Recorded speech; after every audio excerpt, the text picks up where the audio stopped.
हमारे इस अध्याय को गति प्रदान करते हैं। तो अब यहाँ से हम लोग देखेंगे एक समान चुंबकीय क्षेत्र में छड़ चुंबक पर बल लागू होना।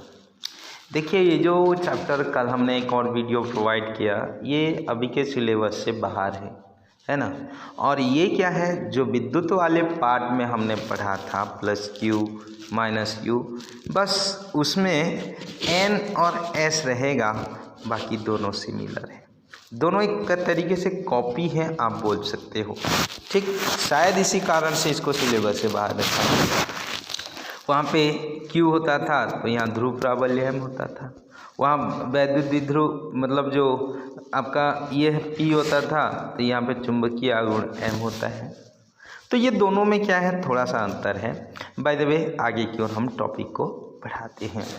तो NS देखिए एक समान चुंबकीय क्षेत्र है, ये देख सकते हैं एक समान चुंबकीय क्षेत्र है, और एक चुंबक को हम लोग क्या करते हैं, थीटा कोण घुमाकर रखे हुए। तो NS एक चुंबक, आपका NS एक छड़ चुंबक है जिसकी प्रभावी लंबाई 12 प्राबल्य M है। इसको एक समान चुंबकीय क्षेत्र में थीटा कोण, आपका यहाँ से थीटा कोण बनाते हुए हम उसको क्या करते हैं, एक समान चुंबकीय क्षेत्र में उसको रखते हैं। ठीक है, अब यहाँ पे दोनों साइड आपका क्या हो जाएगा, जो बल लगेगा वह क्या बल लगेगा, M होता है ध्रुव प्राबल्य और B चुंबकीय क्षेत्र। तो यहाँ पे MB बल लगेगा जो इसको समांतर लाने का क्या करेगा, प्रयास करेगा।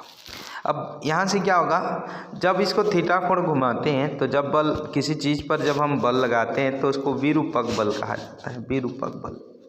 और जब वहाँ से छोड़ दिया जाता है तो वहाँ से क्या हो जाएगा, टहनी को खींचेंगे मतलब विरूपक, और टहनी को छोड़ देंगे तो वहाँ प्रत्यानयन बल आता है, और उस प्रत्यानयन बल के कारण टहनी रिटर्न क्या होता है, वापस आ जाता है। तो इसी प्रकार से यहाँ पे क्या हो जाएगा कि बल युग्म क्या होगा, चुंबकीय क्षेत्र के समांतर लाने का प्रयास करेंगे, तब इसे प्रत्यानयन बल युग्म कहा जाता है। अब प्रत्यानयन बल युग्म आघूर्ण बराबर एक बल और क्रिया रेखा के बीच की लंबवत दूरी। अब एक बल कितना, MB यहाँ पे टाउ बराबर, और क्रिया रेखा की लंबवत दूरी, ये लंबवत दूरी है आपका। ठीक है, तो NS आपका क्या हो जाएगा, लंबवत दूरी यहाँ पे हो जाएगा। अब हम लोग क्या करते हैं, देखिए यहाँ पे NP को हम निकालने का प्रयास करते हैं, है ना। तो अब साइन थीटा यहाँ पे देख सकते हैं कि एक समकोण त्रिभुज है, ये थीटा है तो ये भी थीटा हो जाएगा। तो यहाँ से साइन थीटा बराबर ये लंब होगा और ये कर्ण 2L होगा। NP लंब NS 2L, तो NP बराबर NS sine theta 2L sine theta. बस आप क्या कीजिएगा, NP के जगह यहाँ पे मान रख दीजिएगा। तो मान रख देंगे तो यहाँ से रिटर्न आ जाएगा टाउ बराबर M इंटू कितना हो जाएगा, यहाँ पे मान रखेंगे NP का 2L साइन थीटा। अब कैपिटल M बराबर जैसे कि वहाँ पे लिखा हुआ है स्मॉल m इंटू 2L, अलग कर दो, इतने को अलग कर दिए, तब यहाँ से ये कितना हो जाएगा आपका, यहाँ पे हो जाएगा MB कितना, साइन थीटा क्रॉस प्रोडक्ट के रूप में लिखेंगे तो M क्रॉस कितना B हो जाएगा। अब यहाँ से क्या होगा, अधिकतम न्यूनतम के बारे में देखते हैं। साइन थीटा जब थीटा बराबर कितना डिग्री होता है, 90 डिग्री होता है, तो साइन 90 का वैल्यू 1 हो जाता है, तो टाउ बराबर कितना, M। ठीक है, तो टाउ बराबर MB साइन थीटा यहाँ जैसे होगा, और तो यहाँ B को भी एक करके अधिकतम हम लोग करेंगे तो किसी चुंबक का चुंबकीय आघूर्ण प्रत्यानयन बल युग्म के आघूर्ण के बराबर होता है, दोनों में एक रिलेशन है, उस पर आपका कार्य करने में आपका कार्य करता है, जबकि उसकी एकांक तीव्रता एकांक चुंबकीय क्षेत्र के लंबवत रखा जाता है। तो चुंबकीय क्षेत्र और उसको 90 डिग्री कर देंगे तो टाउ ही M हो जाएगा। खैर n का यहाँ पे मात्रक हम लोग निकाल सकते हैं, टाउ और B का मात्रक भी, टाउ का मात्रक होता है आपका क्या, जूल, और B का मात्रक क्या होता है आपका, टेस्ला। तो यहाँ पे M का एक दूसरा मात्रक होगा जूल प्रति आपका क्या हो जाएगा, टेस्ला, और एक तो होता भी है अब न्यूटन मीटर स्क्वायर, ये टाउ का वैल्यू आपका यहाँ पे होगा। यहाँ से एक न्यूमेरिकल क्वेश्चन आपके सामने दे रखा हुआ है ना। तो न्यूमेरिकल क्वेश्चन यहाँ बोलता है कि यहाँ से अलग अलग आपको दे रखा है ना, बोलता है कि चुंबकीय आघूर्ण है ना 0.9 जूल प्रति टेस्ला टाउ दे दिया है ना, जूल प्रति टेस्ला मतलब एम दे दिया है ना। एक क्षण आपका क्या होगा 30 अंश के कोण पर थीटा 30 अंश है। टाउ का वैल्यू आपको दे दिया इतना जूल दे दिया है। बोलता है कि इस परिमाण में चुंबकीय क्षेत्र, तो टाउ बराबर एम बी का वैल्यू निकालना है। सबका वैल्यू को हम लोग रखेंगे और यहाँ गुणा करके भाग देंगे तो 0.4 टेस्ला। एक और कंडीशन यहाँ पे बोलता है कि किस अभिविन्यास में चुंबकीय क्षेत्र में स्थायी संतुलन होगा। तो देखिए स्थायी संतुलन की अवस्था तब होगा जब थीटा बराबर 0। अगर थीटा 0 है तो साइन 0 का वैल्यू कितना होता है 0 होगा। तो साइन 0 का वैल्यू 0 होगा तो टाउ बराबर एम बी साइन थीटा मतलब एक 0 तो टोटल 0। तब इस स्थिति में समांतर लाने का प्रयास क्षेत्र के आपका अर्थात चुंबकीय क्षेत्र के समांतर होने पर चुंबक स्थायी संतुलन में आ जाता है। अब देखो एक प्रश्न यहाँ पे ये प्रश्न पूछा जाता है, इसलिए मैं इसको रखा हूँ कि स्वतंत्रतापूर्वक लटकता हुआ चुंबक सदैव उत्तर दक्षिण दिशा में क्यों ठहरता है। आप जानते हैं ना हमेशा एक नॉर्थ में ठहरेगा और एक क्या होगा साउथ में। तो जब चुंबक को स्वतंत्रतापूर्वक लटकाया जाता है तो उस पर पृथ्वी का चुंबकीय क्षेत्र लगता है और पृथ्वी के चुंबकीय क्षेत्र घटक के कारण बल आघूर्ण लगता है जो चुंबक को उत्तर दिशा में क्या करता है उत्तर दक्षिण में घुमा देता है। तो पृथ्वी का भी अपना एक होता है जो जिस ओर आपका क्या होता है आपका नॉर्थ ठहरता है उसको उसका भौगोलिक दक्षिणी ध्रुव कहा जाता है और जिस ओर साउथ ठहरता है भौगोलिक क्या उत्तरी। तब न एस जो है एन को अपनी ओर खींचेगा और एन जो है एस अपनी ओर खींचेगा। तो ये महत्वपूर्ण क्वेश्चन है, याद रखिएगा है ना। तो पृथ्वी के चुंबकीय क्षेत्र के क्षैतिज घटक के कारण मतलब पृथ्वी का भी अपना चुंबकीय क्षेत्र होता है, उसके कारण यहाँ से क्या करता है ये आपका ठहरता है। आगे एक टॉपिक है थोड़ा देखते हैं, दोलन आपने 11वीं में पढ़ा उसके बेस पर है। एक चुंबक को हम लोग क्या कर देंगे यहाँ पे क्या करेंगे लटकाएंगे एक तार में और उसको हम दोलन करा के देखते हैं। तो माना आपका द्विध्रुव आघूर्ण में हमको क्या करना है दोलन निकालना है। तो सबसे पहले अभी हमने एक चीज़ देखा कि एक समान चुंबकीय क्षेत्र द्विध्रुव आघूर्ण एम हो, अगर थीटा कोण बनाता है तो टाउ बराबर M B sine theta, equation number 1। अब यहाँ से क्या करते हैं इक्वेशन 1 हुआ बल आघूर्ण इसे माध्य स्थिति में ले आता है किंतु गति होने के कारण वह अब माध्य स्थिति में नहीं रुकता अपितु विपरीत दिशा में चला जाता है। मतलब यहाँ पे देखिए यहाँ पे क्या हो जाएगा कि ये हमेशा आपका इधर उधर क्या करेगा, स्ट्रिंग से धागे से बंधा है तो ये इधर उधर आपका क्या होगा घूमता रहेगा है ना।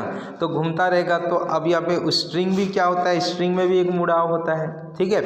बोलता यह है कि बल आघूर्ण से माध्य स्थिति में लाएगा किंतु चुंबक गति होने के कारण वह माध्य स्थिति में नहीं रुकता अर्थात विपरीत दिशा में आपका चला जाता है। तो पहले की बात इसमें पुनः आपका बलयुग्म आघूर्ण आता है और ये दोनों स्थिति की ओर गति आवर्त गति तो यहाँ पे जो माध्य स्थिति में ये चुंबक है दोलन करता रहता है तो अब यहाँ माध्य स्थिति से विक्षेप कितना हो थीटा हो। अब जब ये दोलन कर रहा है तो इस वस्तु का अपना एक जड़त्व आघूर्ण होगा, मतलब जब भी कोई वृत्तीय गति करता है तो वहाँ पे कोणीय त्वरण आता है और यहाँ विक्षेप हो रहा है मतलब कोणीय त्वरण अल्फा हो। तब यहाँ पे बल युग्म आघूर्ण जो हम लोग वृत्तीय गति 11वीं में पढ़ते हैं तो उस 11th में एक होता है कि टाउ बराबर आई इंटू कितना होता है अल्फा। तो वो भी आई होता है जड़त्व आघूर्ण, अल्फा आपका क्या हो जाता है अल्फा जो होगा वह कोणीय त्वरण हो जाएगा। तो यहाँ पे जड़त्व आघूर्ण टाउ बराबर आई अल्फा और एक टाउ बराबर एम बी साइन थीटा, दोनों को आपस में इक्वल करेंगे। यदि संतुलनावस्था में है तो दोनों तरफ बराबर बल रख के वह किसी एंगल पर जाकर ठहरेगा। तो एक आपका टाउ बराबर आई अल्फा और यहाँ पे एम बी साइन थीटा, तो ये माइनस इस बात का द्योतक है कि एक बल इधर लग रहा है तो एक बल विपरीत दिशा में लगेगा। तो यहाँ पे बोल रहा है कि प्रत्यानयन बल आघूर्ण विक्षेपक बल आघूर्ण के विपरीत दिशा में होता है। अब यहाँ से देखिए दोनों आघूर्ण को हमने बराबर किया, बराबर करेंगे तब यहाँ से क्या हो जाएगा, यदि थीटा अत्यंत छोटा हो तो साइन थीटा बराबर थीटा लगभग हम लोग रख देते हैं तो आई अल्फा बराबर माइनस एम बी यहाँ पे थीटा हो जाता है, या अल्फा बराबर माइनस एम बी बाई कितना आई इंटू थीटा। ये जो एम होता है चुंबक के लिए वह चुंबकीय आघूर्ण क्या होता है कांस्टेंट होता है, बी कांस्टेंट होता है, जड़त्व आघूर्ण कांस्टेंट होता है। तो इस चीज़ को हम लोग म्यू से रिप्रेजेंट करते हैं, म्यू बराबर इतना। तो एक कंडीशन यहाँ पे होता है कि अल्फा प्रोपोर्शनल टू, अगर कांस्टेंट को हटाएंगे तो एक प्रोपोर्शनल आपका लगता है, उल्टा काम मैं बोल रहा हूँ। तो यहाँ पे एक संबंध आता है कि द्विध्रुव का कोणीय त्वरण उसके कोणीय विस्थापन थीटा को कोणीय विस्थापन बोलते हैं कि अनुक्रमानुपाती होता है तथा उसकी दिशा माध्य स्थिति की ओर होती है। अब एक चीज़ सरल आवर्त गति में एक चीज़ होता है फिर से कि alpha equals to omega square into theta, है ना। तो अब यहाँ से क्या होगा, अल्फ़ा ये भी है, अल्फ़ा ये भी है, तो अल्फ़ा स्क्वायर इक्वस टू क्या हो जाएगा, एम बी बाई कितना हो जाएगा, आई। तो एम बी बाई आई कैसा हुआ, थोड़ा सा हम देखने का प्रयास करेंगे। देखिए ये अल्फ़ा इक्वस टू माइनस आपका क्या होगा, ओमेगा स्क्वायर इंटू थीटा, और ये अल्फ़ा बराबर कितना, म्यू इंटू कितना हो गया, थीटा, या फिर म्यू के जगह आप यहाँ पे ये भी कर सकते हैं, है ना। तो यहाँ से आपका ये भी आपका सरल आवर्त गति से आया है, यहाँ से नहीं आया है। तो ओमेगा स्क्वायर इक्वस टू क्या हो जाएगा, देखिए ये अल्फ़ा है ना, ये अल्फ़ा गया, ये अल्फ़ा गया, ये माइनस गया, ये माइनस गया, तो ये थीटा गया, थीटा गया, तो ओमेगा स्क्वायर यहाँ बचेगा और बराबर उसके जगह एम बी बाई कितना बचेगा, आई आपका क्या होगा, बचेगा। तो यहाँ से ये आपका हम लोग क्या कर सकते हैं, यहाँ ओमेगा स्क्वायर बराबर समीकरण 3 और 4 से कंपेयर करेंगे। तो ओमेगा स्क्वायर बराबर एम बी बाई आई, ऋण ऋण दोनों चला गया, ओमेगा बराबर एम बी बटे आई। अब ओमेगा बराबर होता है 2 पाई बाई टी, इसको भी याद रखना, ओमेगा जो होता है वह 2 पाई बाई टी होता है ना। एक्चुअली ये ओमेगा बराबर 2 पाई न्यू होता है, तो 2 पाई न्यू बराबर 1 बटे आवर्तकाल 1 बटे टी होगा। तो यहाँ 2 pi by T under M B by I, तो टी इक्वस टू यहाँ पे उल्टा पुल्टा कर देंगे हम लोग, तो यहाँ पे क्या हो जाएगा 2 pi under I by M B. तो ये होता है आवर्तकाल के लिए व्यंजक, या आवृत्ति करेंगे तो 1 बटे आवर्तकाल हो जाएगा, है ना। तो इस प्रकार से यहाँ से आपको डेरिवेशन बोलता है कि आवर्तकाल के लिए व्यंजक स्थापित कीजिए। तो बस आपको यहाँ समझना ये है कि यहाँ से आई अल्फ़ा है ना, ये आपका आई अल्फ़ा और एम बी साइन थीटा, फिर यहाँ से क्या होगा, अल्फ़ा बराबर माइनस कितना, M B by I into theta. ये एक महत्वपूर्ण समीकरण 3 है, और हम सरल आवर्त गति में कोणीय त्वरण बराबर ये जानते हैं। तो दोनों में कंपेयर करेंगे, इसके लिए माइनस एम बी और इसके लिए ओमेगा स्क्वायर, तब यहाँ ओमेगा स्क्वायर की जगह 2 पाई बाई आपका टी, तब आवर्तकाल निकलेगा। अब इसी प्रकार से आपका स्थितिज ऊर्जा भी यहाँ पे हम लोग देखते हैं, है ना। जैसे कि आप लोग जानते हैं कि स्थितिज ऊर्जा मतलब किसी चीज़ को 90 डिग्री से थीटा कोण घुमाना या मानक स्थिति से वर्तमान स्थिति तक लाना आपका क्या कहलाता है, आपका वर्तमान स्थिति तक लाना, उस चीज़ को हमको क्या कहते हैं, स्थितिज ऊर्जा कहते हैं। तो यहाँ टाउ बराबर आपका क्या होता है, एम बी साइन थीटा होता है ना।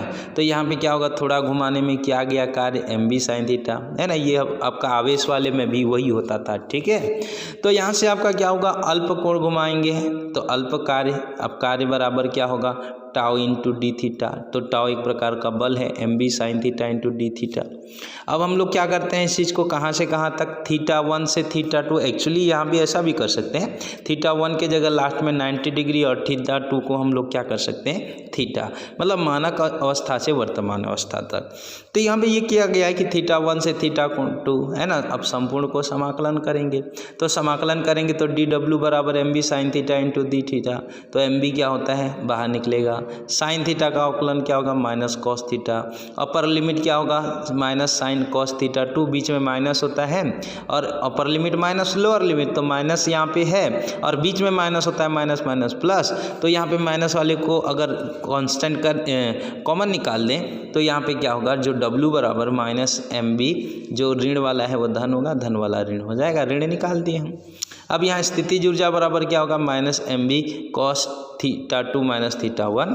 अब यहाँ पे एक काम कर सकते हो कि थीटा 1 बराबर एक तरीके से थीटा कर सकते हो, और थीटा 2 बराबर आपका थीटा 1 बराबर आपका 90 डिग्री आप लोग कर सकते हैं, 90 डिग्री से वर्तमान स्थिति तक। तो यहाँ से आपका कॉस थीटा और कॉस 90 यहाँ जैसे देख सकते हैं, तो कॉस 90 का वैल्यू हम लोग जानते हैं कितना, 0 होता है, तो ये वाला भाग उसका 0 होगा। तो माइनस यू बराबर कितना, minus M B cos theta. ऐसा सेम आवेश में हुआ था, है ना, बस वहाँ एम की जगह पी होता था। अब वही 0 डिग्री रखेंगे तो न्यूनतम होगा, है ना, आपका क्या होगा, फिर यहाँ 90 डिग्री रखेंगे तो 0 हो जाएगा, 180 डिग्री में क्या होता है, अधिकतम। ये अलग अलग क्या होता है, स्थिति होता है ना। तो 0 डिग्री को आपका क्या कहा जाता है, स्थायी संतुलन। एक आपका स्थितिज ऊर्जा, एक अस्थायी संतुलन हम लोग यहाँ पे 180 डिग्री में होता है। एक क्वेश्चन मैं आपको बोलता हूँ कि आपका 2.5 एम्पियर मीटर स्क्वायर के एक क्षण चुंबक को 0.2 टेस्ला के चुंबकीय क्षेत्र में समांतर रखा गया है। चुंबकीय क्षेत्र को क्षेत्र के प्रति समांतर घुमाने के लिए गणना कीजिए। तो m का मान इतना दे दिया, अब b का मान 0. कितना दे दिया, 2 टेस्ला यहाँ पे दे दिया।